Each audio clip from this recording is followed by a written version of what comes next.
In the American medical system, dizziness-related cases often go unresolved. In the county of San Diego, a dedicated Vertigo detective investigates these incidences. These are her case files. Welcome back to another episode of Case Files with me, the Vertigo Detective. Millions each year suffer from dizziness and vertigo without any explanation. Today we will be looking into a case file. Let's solve this mystery case together. First, we'll find out about the background of our case. Then we'll move on to discuss the details of the vertigo or dizziness onset. Then I will offer my analysis. I'm a licensed physical therapist and the Vertigo Detective. This channel exists to offer information, education, and hope to people suffering with dizziness or vertigo. Just a reminder, I'm not diagnosing anyone in this video, but simply speculating on what might be happening in a case like this. Be sure to subscribe if you are ready to become a Vertigo Detective yourself. Put on your Vertigo Detective hat as we investigate today's unsolved vertigo mystery with Dr. Bell. You clicked on this video because you're tired of feeling dizziness or vertigo without any explanation. If your case has gone unsolved, you may have realized that you have to become a vertigo detective for your own case. But before we dive into this case, you need to know this. Many patients with dizziness or vertigo do not know the root cause. And a critical reason that's very common is being missed. We're going to talk about that in a minute. But first, what is our vertigo case file of the day? Today, I want to talk about my own case. You want to talk about your own Yes, case? please. Okay, I have a new producer of the show, if you haven't noticed, and so we're going to talk about his case, I guess. You trying to get some free medical advice? Absolutely. Just kidding. This is not individual medical advice. This is just speculation and discussion. Okay, That's right. Go ahead. So recently I've been noticing that I feel dizzy about 30 minutes after eating fast food or Chinese food. I don't want to take any medication, but sometimes the dizziness can last for a few days. Also, I feel sensitive to light when these episodes occur. I'm a healthy 41-year-old man.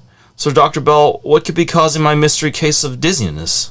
Okay, I'm going to invoice you for this after we finish recording this video. All right. If you want my opinion. These are supposed to be hypothetical. Yeah. Okay, so we're going to get into possibilities of what this could be. But first, let's get into some details. So you're saying that you're reacting to fast food and Chinese food? Yeah, usually it's one of the two things. Okay. So whenever I hear someone reacting to fast food or Chinese food, I immediately think, what is the same between these two types of food? They're delicious. Yes. Okay, well. So it sparks my mind to think of MSG. That's the monosodium glutamate. Many people are sensitive to MSG, and there are other possible foods that have MSG, though. Do you get, what about like other kinds of maybe like junk food or really delicious food? Most really delicious food. Chips and Doritos. Yeah. So a lot of junk food has MSG as well, but maybe you're just not eating as much of it. Maybe it's not like a whole meal's worth. Okay. Yeah, that's true. I'll eat little packs of chips sometimes. We'll talk about that later. Okay, so let's see here. The main culprits are going to be the fast food and the Chinese food. And you mentioned that you feel sensitive to light during these episodes of dizziness. Do you feel sensitive to light at any other times? Is this like a constant thing or an intermittent thing? Yeah. Do you notice this symptom at any other times? Yeah, usually only when I have a migraine. Okay. So you do get migraines? I do, unfortunately. So I think we're onto something here because MSG is a common trigger for migraines in some people. But that doesn't make a lot of sense, because when I get a migraine, I usually have a severe headache, like throbbing. When I'm having these dizzy spells or eating fast food or Chinese food, I don't have like that throbbing headache. So it can't be a migraine, right?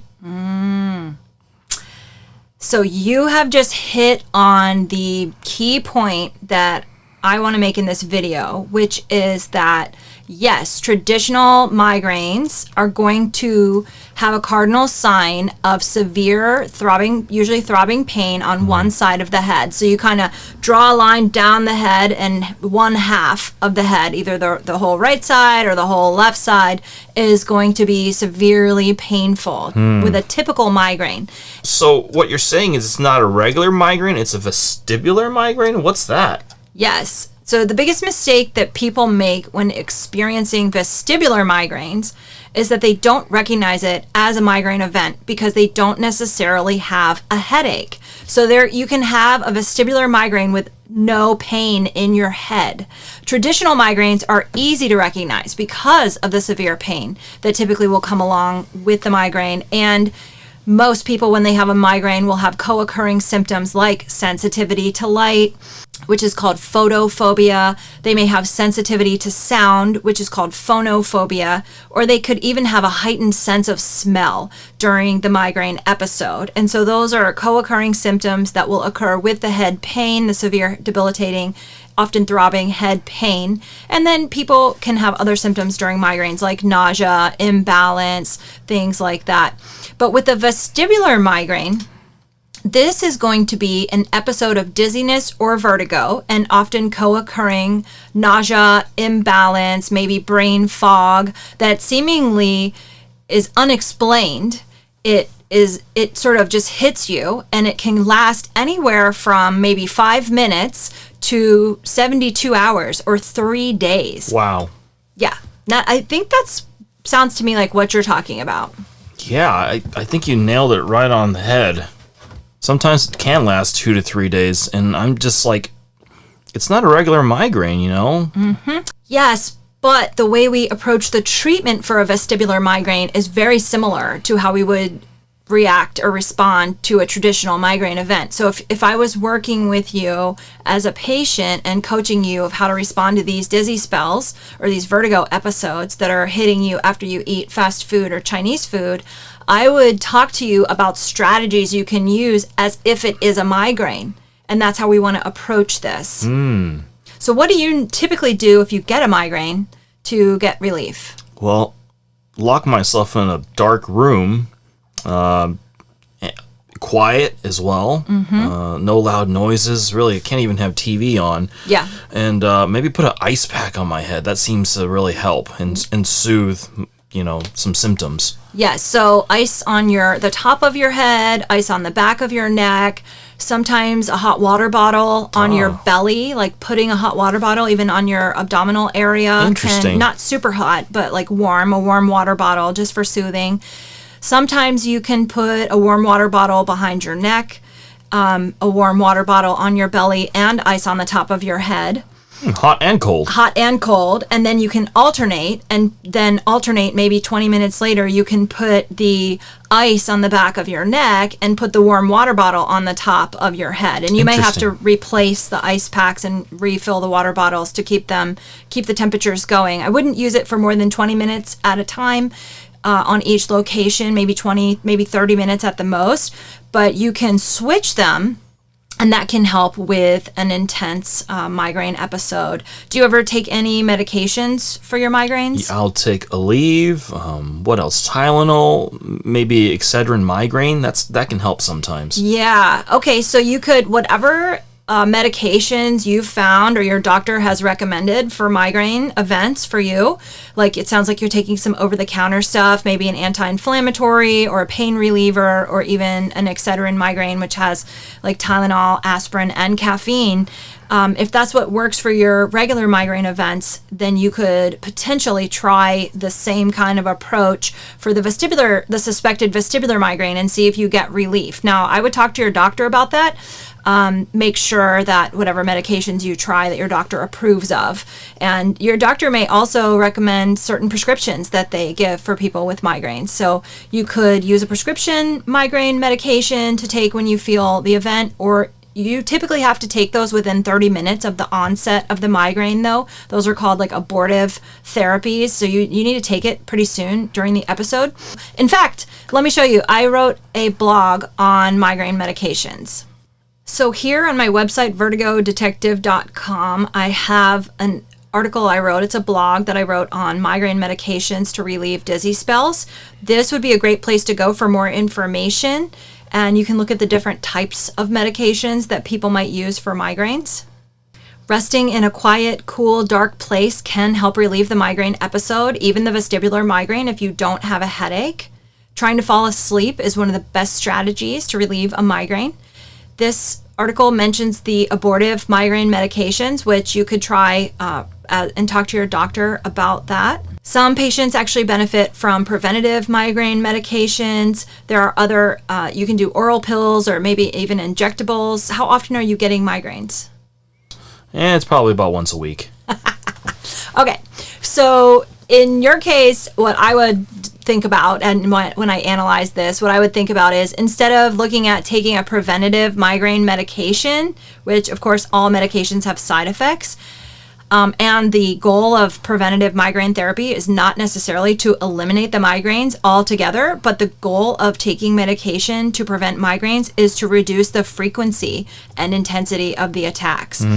So if you can dial it into a specific trigger, then the best strategy would be to just go ahead and avoid that trigger. So if you want more information about medications, we're not going to cover any more in this video, but you can go to vertigodetective.com and type into the search bar medications for migraines, or talk to your doctor. Most importantly, I want to show this to you, which is strategies to prevent migraines. So that's really where we want to go with this. That's my best approach. I mean, I like my patients to have natural remedies and maybe medications to deal with migraine events. We want to think about actually dealing with the migraine event, so getting you relief as soon as possible with the different strategies we talked about. Using hot, using cold, going to sleep. A lot of times also if you take some electrolytes, make sure you're not dehydrated. So hydrate, take some electrolytes. Some people benefit from like B vitamins. Different people take different supplements for migraine. Some people take magnesium, but I'm not going to recommend any of that to you. I'm going to say talk to your doctor and see what supplements or medications might be right for you, because that needs to be decided on a case-by-case basis. But there are certain triggers for migraines that are common amongst most migraine patients. So let's take a look at that. In this blog I wrote on my other website, which is called betterbalanceinlife.com, I talk about 7 strategies for migraine prevention. So I'm going to go through these and you tell me if you think any of this could help with your case. Set a regular bedtime. Okay, that sounds pretty good. Skip alcohol. Okay, I usually do. Okay. Manage your stress. Sometimes. Yeah, so you could look into how you're managing your stress. Regular exercise. Mm-hmm. And then here, this is the biggest one I think that applies to your case. Avoid the food triggers. And look, you can see right here, food triggers for migraines. And this includes the vestibular migraines, which are the episodes of dizziness or vertigo that occur spontaneously without a headache. They can vary. The triggers can vary from person to person. Like some people are triggered by like red wine or dark chocolate. There's different other food triggers for migraines, blue cheese, things like that. But look at this right here in my blog. MSG is a migraine trigger, and some people will get migraines if they eat foods with a lot of preservatives or chemicals. So I think for your case, we really need to look into the MSG as the most likely trigger. That's the common culprit between the fast food and the Chinese food. In addition to avoiding the potential migraine triggers, I like patients to have a plan of strategies they can use or medications they can take if the migraine hits. But the key to managing vestibular migraines is to recognize that you are having one. So how can I recognize if I'm having a vestibular migraine? Well, often those are going to be episodes of dizziness and vertigo that hit you and include either sensitivity to light, sensitivity to sound, or sensitivity to smell that just goes away spontaneously within 3 days when the dizziness or vertigo also resolves.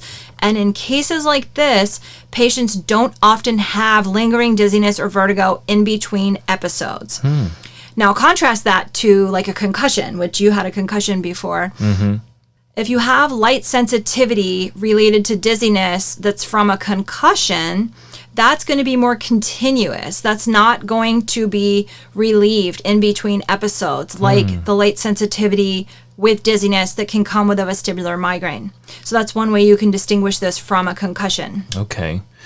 But I think what I'm telling you is maybe reduce the frequency that you're getting fast food or that you're getting Chinese food, and make sure if you're going to do that, that you can take a day or two off and you don't have an intense work requirement coming up, because it could possibly trigger a vestibular migraine for you. And really, once you expose yourself to the food trigger, it's going to set off the event. So the best way to handle it is to avoid the trigger. If you want to eat there because it's so delicious and you love it, it could potentially trigger an episode of dizziness or vertigo for you due to a vestibular migraine that could last for up to 3 days. So the next time dizziness or vertigo strikes you after a meal, remember to make a note of what you ate. If you can identify a possible food trigger causing your symptoms and eliminate that food from your diet, then you may be able to get back to feeling good again. It's case closed for today. Be sure to tune in for the next episode of the Vertigo Detective Case Files. If you found this video helpful, make sure to subscribe to the channel for more Vertigo tips and case files. Hit the notification bell so you never miss a new upload. Let me know in the comments if you've struggled with migraines or vestibular migraines. I'd love to help you find a solution.